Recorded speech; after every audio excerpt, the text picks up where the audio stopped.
I'm going to add a little something new to class. When I point at you, say hello to me. As I'm going through the roll, I'll point to you, say hello when I get to your name. Eye contact is crucial in the deaf community because that is our culture. We always maintain eye contact. So grace, grace, grace, grace.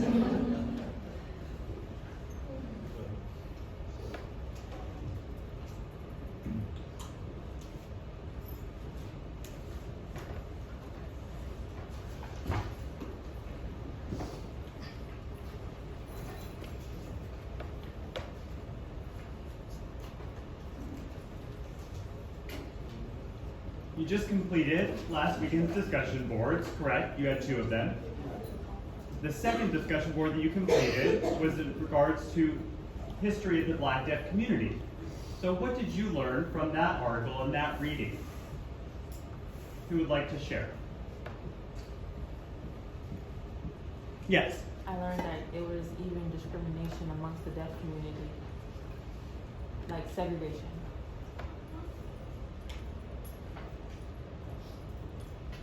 Yes, absolutely.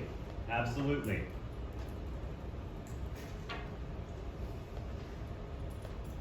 Yes. I'm wondering, that they didn't allow Black people on to enroll.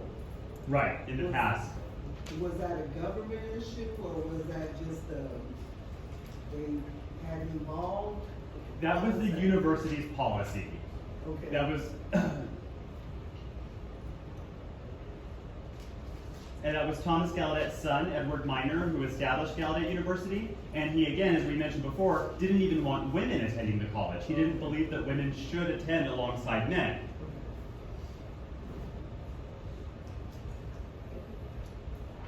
Gallaudet University was marketed as a university for deaf students, but really that implied a university solely for,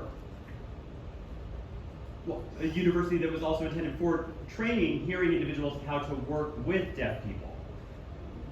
When Gallaudet University was established, there weren't many students enrolling at the time. There was no history of deaf students having access to deaf education. It was a brand new concept at the time of the inception of the university. Now, it's become open to all members of the deaf community. There are more and more hearing students attending Gallaudet University now because they need enrollment numbers to continue receiving their funding allocations from the federal government because they are a private university. The number of deaf students has declined over time. Why do you think that is? Why do you think Gallaudet University's enrollment of deaf students is declining?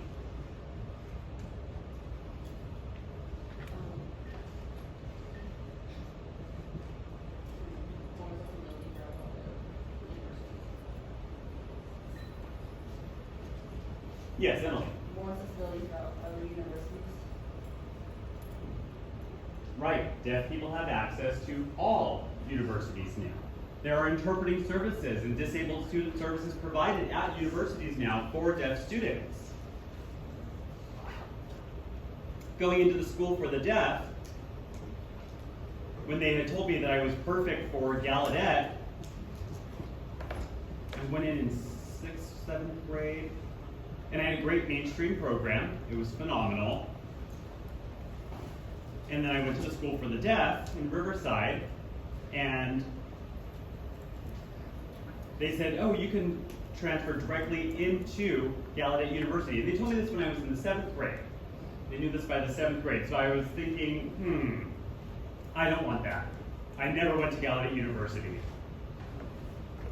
Because the education here at the school for the deaf was really an embarrassment. So I figured that my educational experience at Gallaudet would be the same.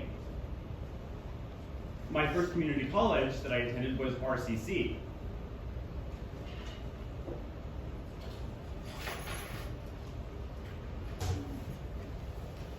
So Gallaudet University was established by a straight white male, and they didn't allow females to enroll until much later. And then they, even later than that, finally started admitting black students, but that wasn't until the 50s. 2 years after Brown versus education.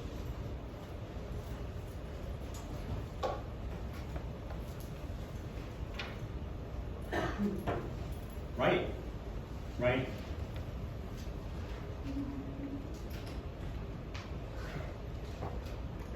Now, people of color who are deaf, whether they are staff or students at Gallaudet, experience a lot of discrimination from both staff and students. We had talked about the famous sisters, and we had talked about studying Black ASL. There were 2 deaf sisters and 1 hearing sister. You remember this video that we watched?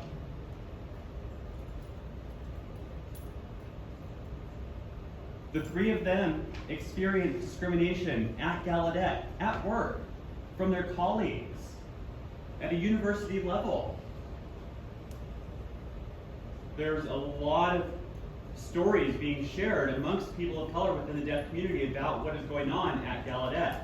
We always watch out for each other. That's why we exchange all of this information in our personal experiences so that there's transparency.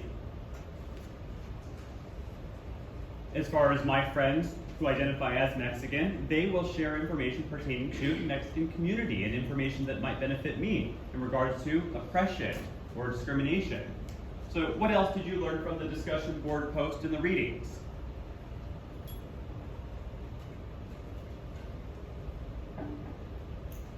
Yes. What they did religious cleanses, I didn't know that was Say that once more, sorry. religious cleanses, that they did a religious.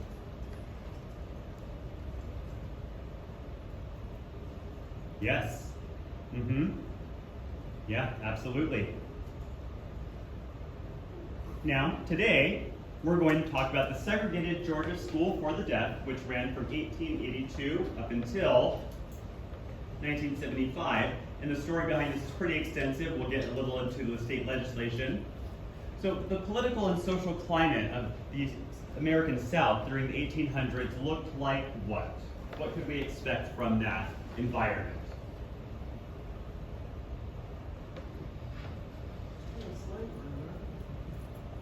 Yeah, slavery. Slavery was happening at this time. What else was going on? I mean, slavery was a huge issue at the time, but what was the political and social climate of the South? What's that? Segregation. And what political aspects are involved in segregation?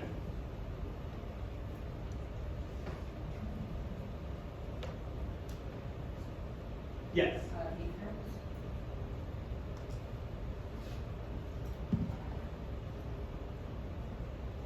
We've always had hate crimes. Hate crimes have existed since humans have.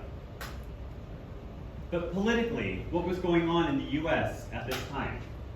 I think women weren't allowed to vote at that time. Okay, right. But there's a lot more. Yes. Slaves were not really even counted in the population, and they were fighting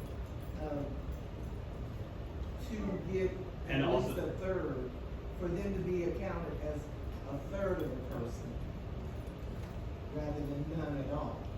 And they weren't allowed to have property, right? No property, couldn't learn, weren't allowed to do Right? They were not allowed to have an education. And the Their North- literacy was restricted, yes. And the North was pretty much opposed to it, but, and I think that's what brought on the Civil War, wasn't it? Right, perfect. Thank you, you said it all.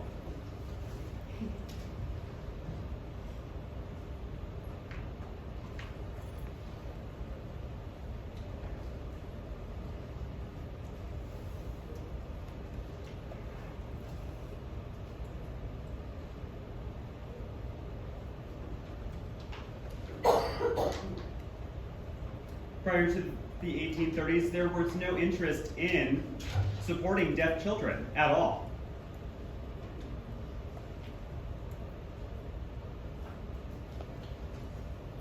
And prior to the Civil War, the northern states had already established schools for the deaf, like in Hartford, Connecticut. They established the first school for the deaf in 1817, and they had seen great success amongst these schools for the deaf. The northern states have reached out to states like Georgia about establishing schools for the deaf in their own states, but there was a big to-do about the legislative process, the budget. So there was much more elevated education for deaf people in the north. Now, when I'm speaking of the deaf community in this context, I'm specifically referring to white deaf people because they were the only ones that education applied to at this time.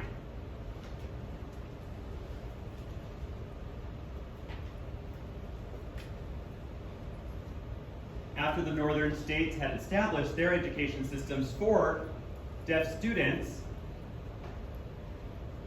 they realized that these individuals could become educated and succeed and then contribute back to the community. Any disabled individual can contribute back to their community. That was what they began to recognize.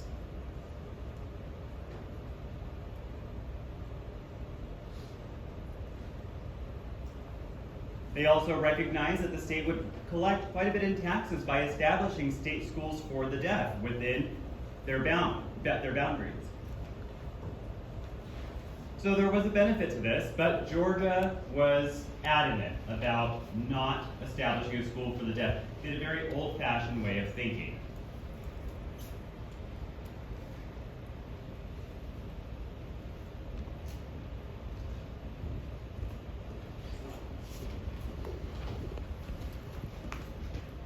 Because they didn't have any schools for the deaf, the state of Georgia would send their deaf students to the American School for the Deaf in Hartford, Connecticut from 1833 until 1838. After this, legislators decided it was time to hire educators for deaf students, but they hired all white hearing men. Those were the only ones who qualified to be teachers for the deaf.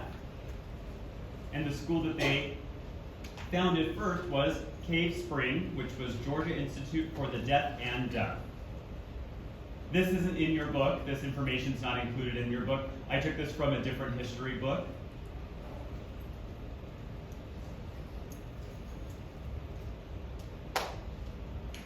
Now, this school for the deaf, again, was only available to white deaf students. Black deaf students were not allowed to attend.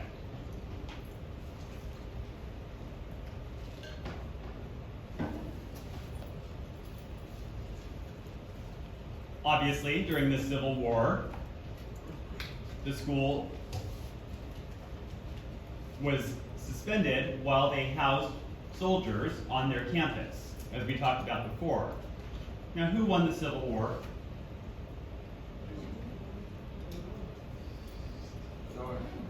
The North. The northern states, right?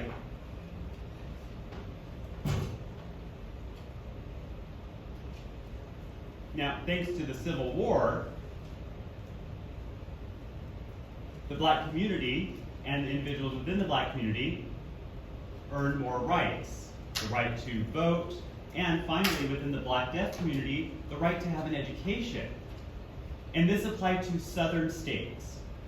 This is not about the northern states. They were far ahead of their time, but the southern states were not yet caught up.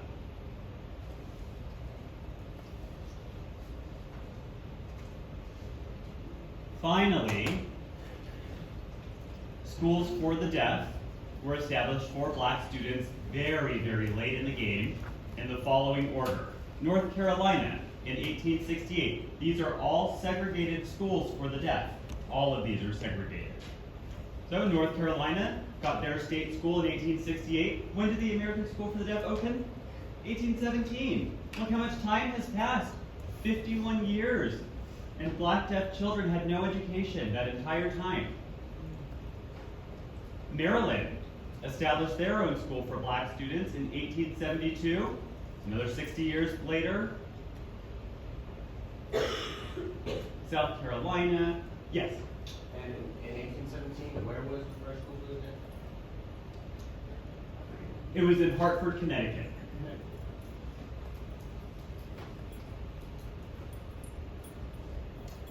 Maryland and South Carolina, both 60 years after the inception of the first school for the deaf. Kentucky, 1884, 70 years later. How do you do that? How can you live with this? And then we had Texas next. Again, 70 years later. Remember I talked to you about my experience seeing the segregated school for the deaf when I went to Texas? I'll never forget that day. I was from California where everybody's diverse, and I went to Texas, got on that bus, and really, when they pulled over and said that was a school for the deaf for black students, I was so shocked. That was true culture shock for me. I had learned about slavery and I had learned about the South in my history classes, but to see it like that was a paradigm shift for me. Some might say, wow, that's history, but for me it was just sickening. Because I couldn't imagine actually establishing separate schools for students. Texas, 1887, 70 years later. Virginia, not until 1909, over 80 years later. We get to West Virginia after that, 1926, over 100 years after the first deaf school opened. And then Louisiana, last, in 1938.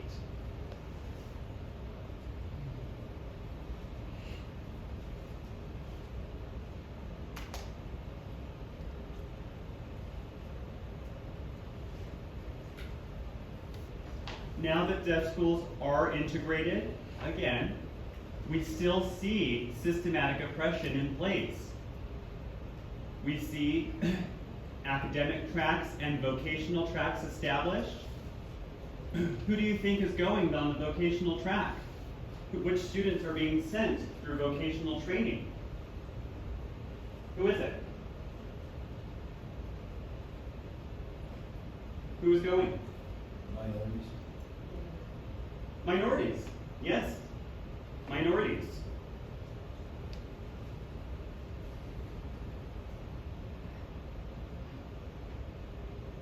Like I told you before, when I was picked for the academic track, I found that there were very, very few people of color in my classes. Almost everybody was white. Everybody else was in the vocational track. And the day that I started high school and I started my academic career was the day that I lost all of my friends because they were sent to the vocational track. None of my friends were picked for the academic track like I was. I didn't like those people. They were my people. We didn't have the same life experiences. I had intellect, so what? So I never liked to be recognized as being smart when I was younger, because who really cares what that means at that age? So because of that situation and having lost all of my friends immediately upon entering high school, they all lost trust in me.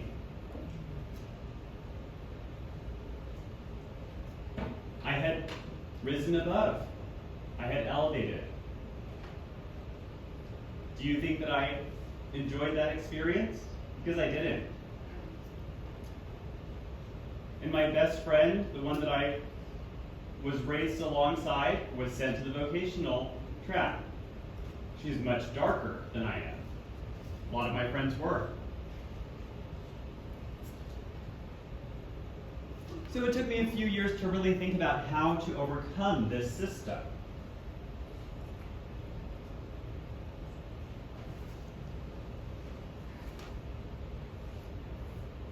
And that is why I had started that petition that I told you about to change these distinctions between academic and vocational tracks. We can act like we have diversity and inclusion, but really the system hasn't changed. Nothing's changed. And people are different. People of color have different cultures. And you have to recognize that culture first and foremost. Anybody can be taught to thrive and achieve. but the system sets them up to fail. My best friend doesn't even have a high school diploma. She has a vocational certificate. She struggled so much in college that she just gave up and decided to just have kids instead. And she was very jealous that I was able to make it to where I am. But I told her, you can't compare our situations. We worked it out after a lot of discussion, because again, our relationship changed and evolved so much as we grew. And it also changed how people perceived us. So I will be asking you, which state had schools for the deaf for black students on your final? Not many schools for black students, right? That is not many.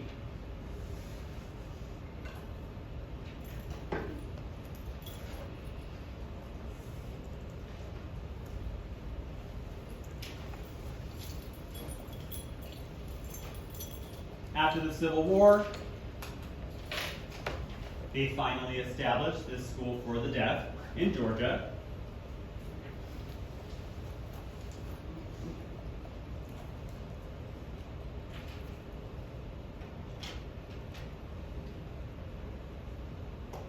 In 1882, they opened the School for the Deaf, which was, again, over 60 years after the first school for the deaf in America was founded.